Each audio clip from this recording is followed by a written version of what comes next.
Laurent Beaumont opened his eyes to the realization that his cabin was surrounded by what sounded like an army, the forest outside gone unnaturally silent in a way that only happened when hundreds of human predators had taken position and were waiting for the right moment to strike. He lay perfectly still in his bed, his trapper's instincts calculating odds and options with the cold clarity that came from 15 years of surviving alone in the Hudson Valley wilderness. Through the gaps in his shuttered windows, he could see movement, warriors painted for war, enough of them that counting was pointless. His hand moved slowly toward the knife under his pillow, though he knew with absolute certainty that if these warriors wanted him dead, no amount of fighting would change that outcome.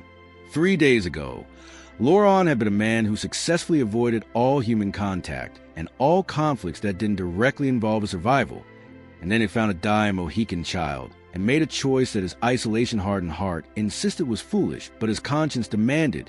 And now, as he listened to 200 warriors taking position around the only home he had known for a decade, Laurent understood that compassion had just destroyed the careful neutrality that had kept him alive in a land where choosing sides usually meant choosing how you would die.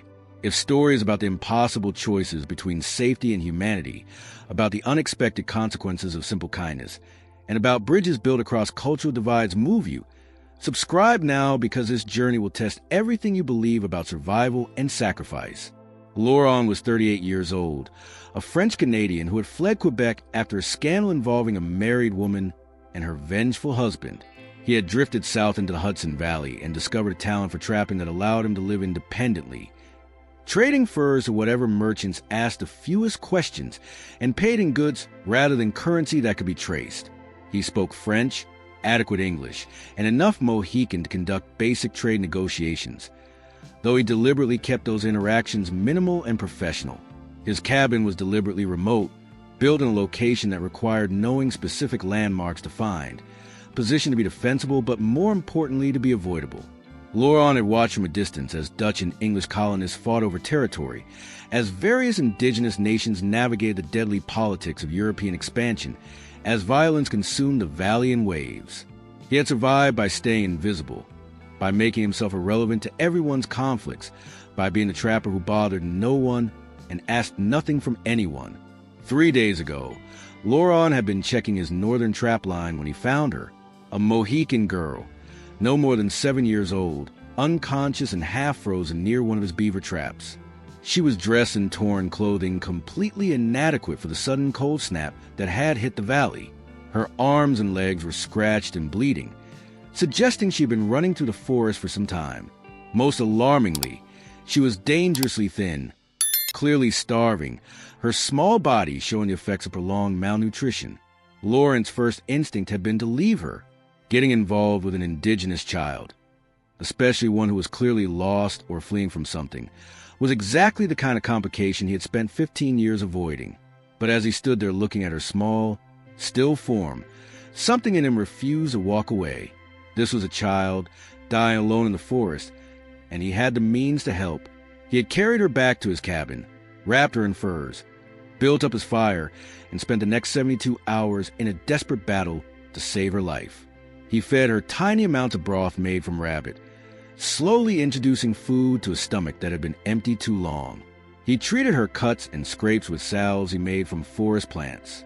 He monitored her breathing, her temperature, her slow return to consciousness. The girl, when she finally woke fully on the third day, had been terrified. She had screamed and tried to run, convinced Laurent was going to hurt her. It had taken hours of patient, gentle reassurance, using his limited Mohican vocabulary and gestures, to convince her he meant no harm. She had finally told him her name was Ayet Sitsasin, which meant beautiful flower, and that she had been running for many days. From what Laurent could piece together from her fragmented, frightened explanations, she had been with her mother traveling between villages when they were attacked by men she described as white traders. Her mother had hidden her and told her to run, and she had been running ever since, surviving on berries and stream water until she collapsed near Laurent's trap. Laurent had felt rage building as he listened to this story. Child trafficking was a known problem in the valley, with some unscrupulous traders kidnapping indigenous children to sell as servants or worse to colonial settlements. If that was what had happened to Ayet Sitsasin's mother, The woman was likely dead or already so far from the valley. Now, as Loron listened to the warriors outside his cabin, he wondered if they had come believing he was one of those traitors, if they thought he was the one who had taken this child. The irony of being judged guilty for the crime he had actually tried to remedy was not lost on him. Loron sat up slowly, making no sudden movements that might be interpreted as hostile through the cabin walls. Ayat Sitsusin was still asleep in the corner where it made her a bed of furs, her small chest rising and falling peacefully, unaware of the deadly situation developing outside. Loron pulled on his shirt and moccasins, checked that his cabin was as presentable as possible for what might be his final moments, and walked to the door. He opened it carefully and stepped outside into the gray pre-dawn light. What he saw took his breath away despite having anticipated it. Warriors everywhere, at least 200 as his ears had suggested, positioned in concentric circles around his cabin with professional precision. They were Mohican. He could tell from their traditional markings and dress, and they were prepared for battle. At the center of this formidable force stood a man who could only be a war chief, perhaps in his early 40s, with a face that combined authority with barely restrained violence. The war chief stepped forward, stopping perhaps 10 feet from Loron. He spoke in Mohican, his voice carrying clearly in the still morning air. "I am Sagoyatha, war chief of the Wolf Clan. You have my daughter in your cabin. I want her returned unharmed, and then we will discuss whether you live or die for taking her." Loron felt relief flood through him at understanding the situation. It wasn't quite what he had feared. "Your daughter is inside," he replied in his accented Mohican. "She is alive, fed, healing from her injuries. I found her 3 days ago near death from starvation and cold. I have cared for her, nothing more." Sagoyatha's expression did not soften. "You expect me to believe a white trapper found my daughter and helped her from kindness," he said. "More likely you or your associates took her, and you kept her alive to sell." "I trap alone," Loron said firmly. "I have no associates. And I kept your daughter alive because leaving a child to die was not something I could do, regardless of her nation or mine." Before Sagoyatha could respond, movement came from inside the cabin. Ayat Sitsusin appeared in the doorway, her small face showing confusion at all the warriors. Then she saw Sagoyatha, and her expression transformed into pure joy. "Father," she cried, running toward him. The war chief caught his daughter in his arms, and for a moment the hardened warrior disappeared, replaced by a father holding his lost child. He spoke to her rapidly in Mohican, checking her for injuries, asking questions.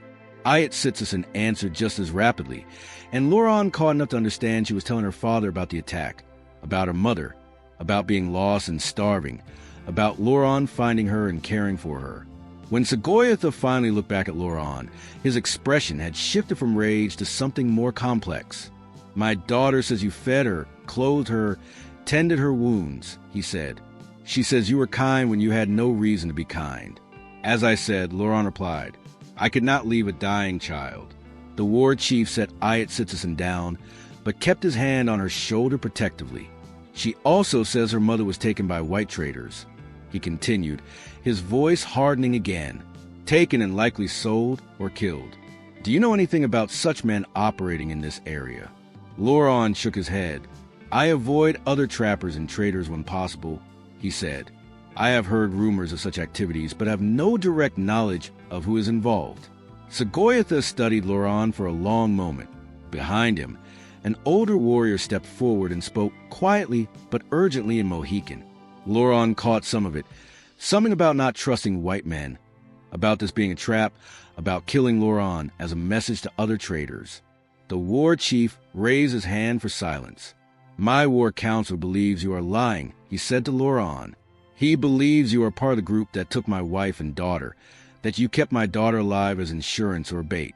He wants me to execute you as an example." "And what do you believe?" Loron asked, keeping his voice steady despite his racing heart. "I believe my daughter," Sagoyatha said. "She is young, but she is perceptive. She says your eyes showed no cruelty, only concern. She says you sang to her when she had nightmares, that you were patient when she was frightened. These are not the actions of a man who traffics in stolen children." The older warrior protested loudly, and several other warriors joined in. Loron could see the war chief was facing pressure from his own people to not trust a white man, to see Loron as guilty regardless of the evidence. Segoyatha raised his voice, speaking with authority that silenced the objections. "This man saved my daughter's life," he declared. "That creates a debt, whether we like it or not. We will not kill him, but neither will we simply walk away." He turned back to Loron. "You will help us find the men who took my wife. You know this valley, know how trappers and traders move through it. You will use that knowledge to help us track these criminals." Loron felt trapped between impossible choices. If he refused, the warriors would likely kill him despite Segoyatha's protection.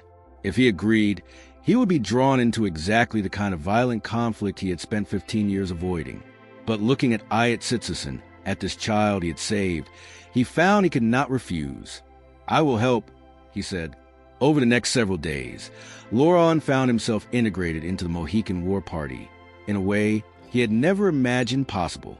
Segoyatha had assigned 2 warriors to stay close to him at all times, ostensibly as protection, but clearly also as guard to ensure he didn't try to escape. Loron used his knowledge of the valley's trading routes and trapper habits to guide the search, interviewing isolated trappers and small trading posts, looking for any information about men who might be involved in kidnapping. The investigation led them to a pattern that became increasingly disturbing.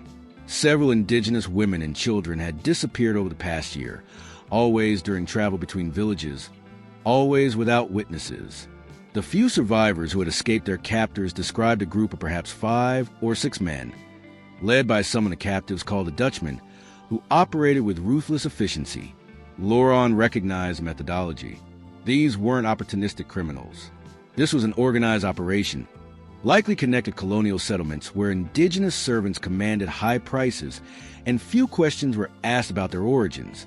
Finding such men would be difficult because they would be well-funded, well-connected, and protected by people who profited from their crimes. One evening, as the war party camped in a hidden hollow, Segoyatha sat with Loron by the fire. "My daughter speaks of you often," the war chief said. "She has decided you are a friend, perhaps because you were kind when she needed kindness most." "She is a brave child," Loron replied. "To survive what she survived and still trust anyone shows remarkable strength." Segoyatha nodded. "Her mother was like that too," he said quietly. "Strong, trusting, believing the best of people even when they did not deserve it." His voice hardened. "If she is alive, she is suffering horrors I cannot allow myself to imagine. If she is dead, then those responsible will pay for every moment of her fear." Loron understood that pain, the helpless rage of wanting to protect someone and being unable to. "We will find them," he said, "and when we do, justice will be served." The break in the investigation came from an unexpected source. A Dutch trader named Hendrik van der Berg, who operated a small post near the confluence of 2 rivers, approached Loron privately when the war party stopped to trade for supplies. The Dutchman had been careless, van der Berg explained. He had tried to sell an obviously Mohican woman to a settlement south of here, but the colonial magistrate had recognized her tribal markings and refused the transaction, uncomfortable with the implications. That magistrate had quietly mentioned the incident to van der Berg, who had been troubled enough to remember details. The Dutchman was described as tall, scarred-faced, spoke with an accent that suggested he was actually German rather than Dutch. He traveled with 4 other men, all rough types who did various criminal work. They had a camp somewhere in the Western Hills, well hidden, where they kept captives before attempting to sell them. "Can you take us to the area where this camp might be?" Loron asked. Van der Berg hesitated. "If I do, and these men discover I helped you, they will kill me and burn my trading post," he said. "I have a family to protect." Loron understood, but Segoyatha, who had been listening nearby, stepped forward. "If you help us stop these men," he said in careful Dutch, "you will have the protection of the Mohican people. We will ensure no harm comes to you or your family. This I promise on my honor as war chief." Van der Berg studied Segoyatha's face, then nodded slowly. "I will help," he said, "not for promises of protection, but because what these men are doing is evil, and I am tired of looking away from evil because it is safer." The next day, Van der Berg led them into the Western Hills, a region of dense forest and rocky terrain that Loron knew only vaguely. After several hours of difficult travel, the Dutch trader stopped a ridge overlooking a small valley. "Down there," he said, pointing, "I saw smoke from that direction once. Could be nothing, could be their camp."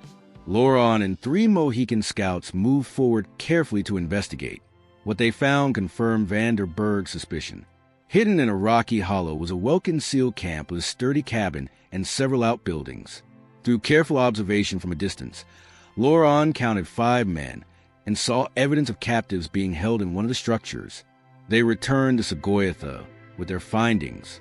The war chief listened to their report, his face growing darker with each detail. Then he began planning the assault with a tactical precision that reminded Loron these warriors were not simple fighters, but experienced military strategists.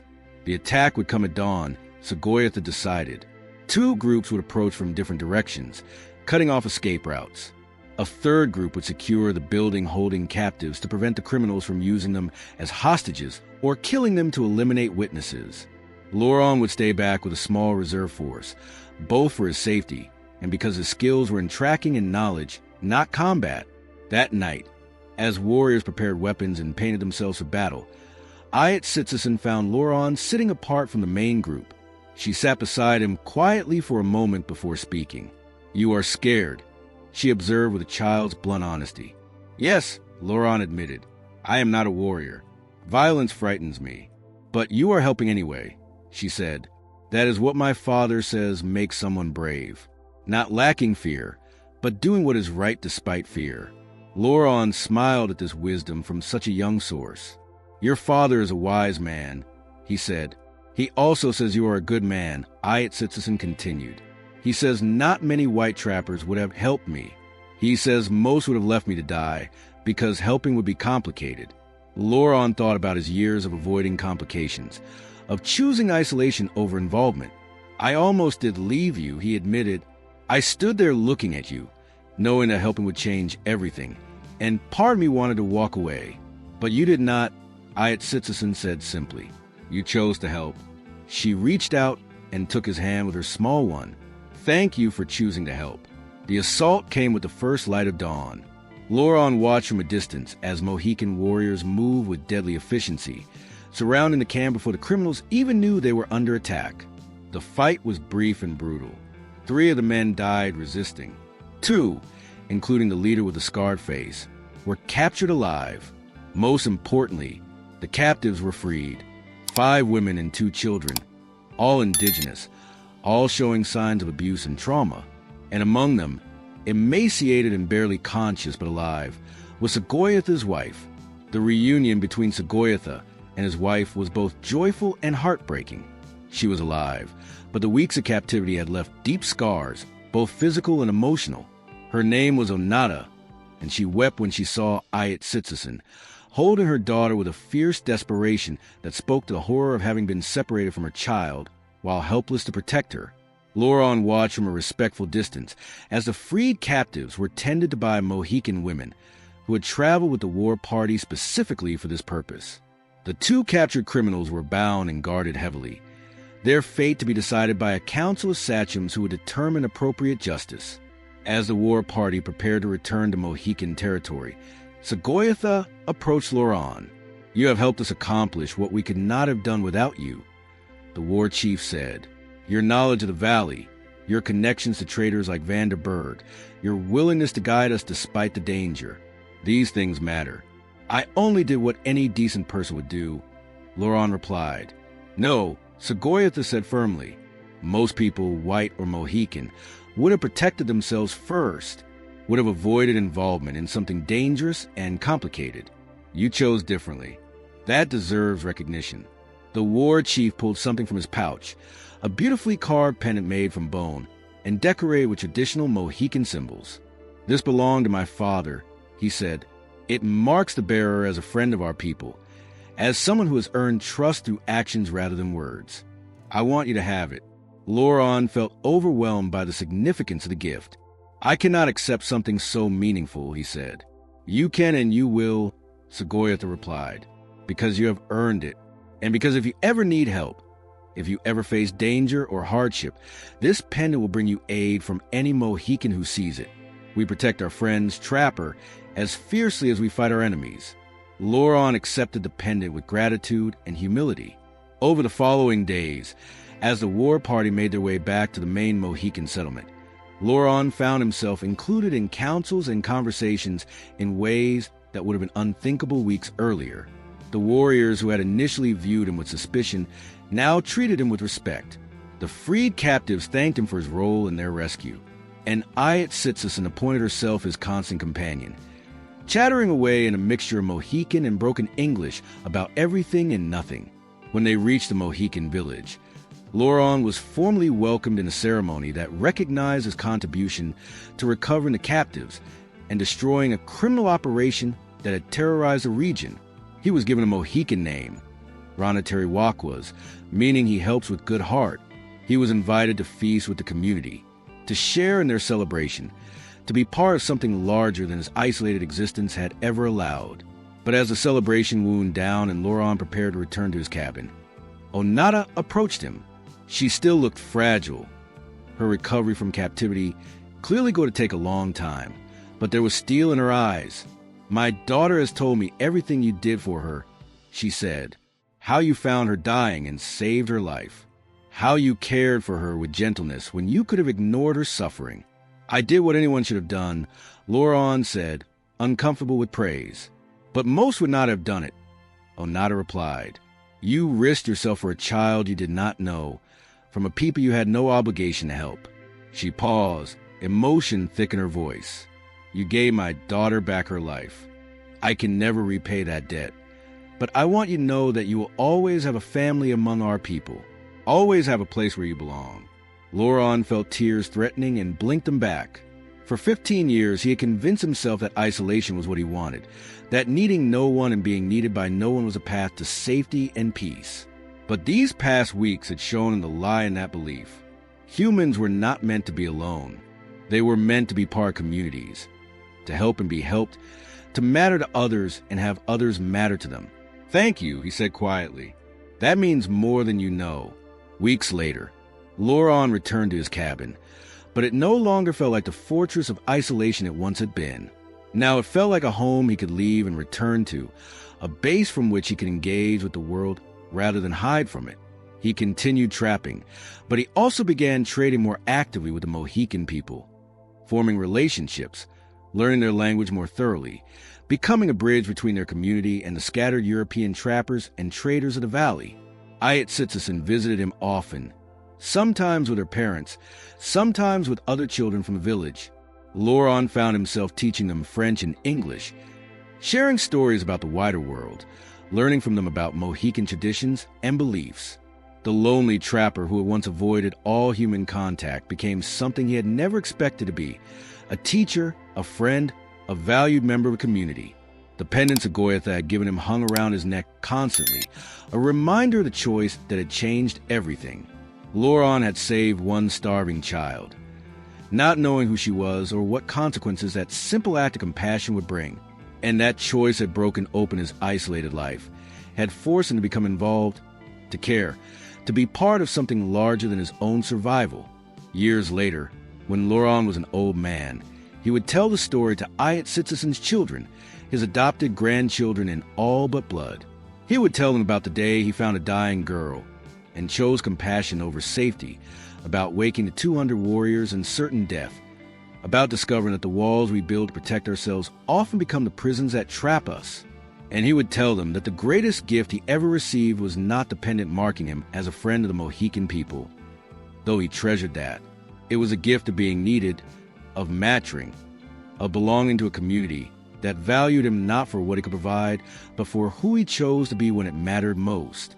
The Hudson Valley continued its violent transformation, the conflicts between colonial powers and indigenous nations grinding forward with tragic inevitability.